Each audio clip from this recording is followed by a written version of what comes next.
देवाची हलद गो लागली दिनेश नवऱ्याला, लागली दिनेश नवऱ्याला, लागली दिनेश नवऱ्याला.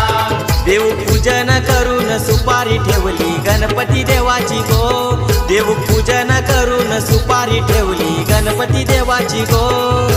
मुंडवल्या डोईला बांधून दिनेश नवरा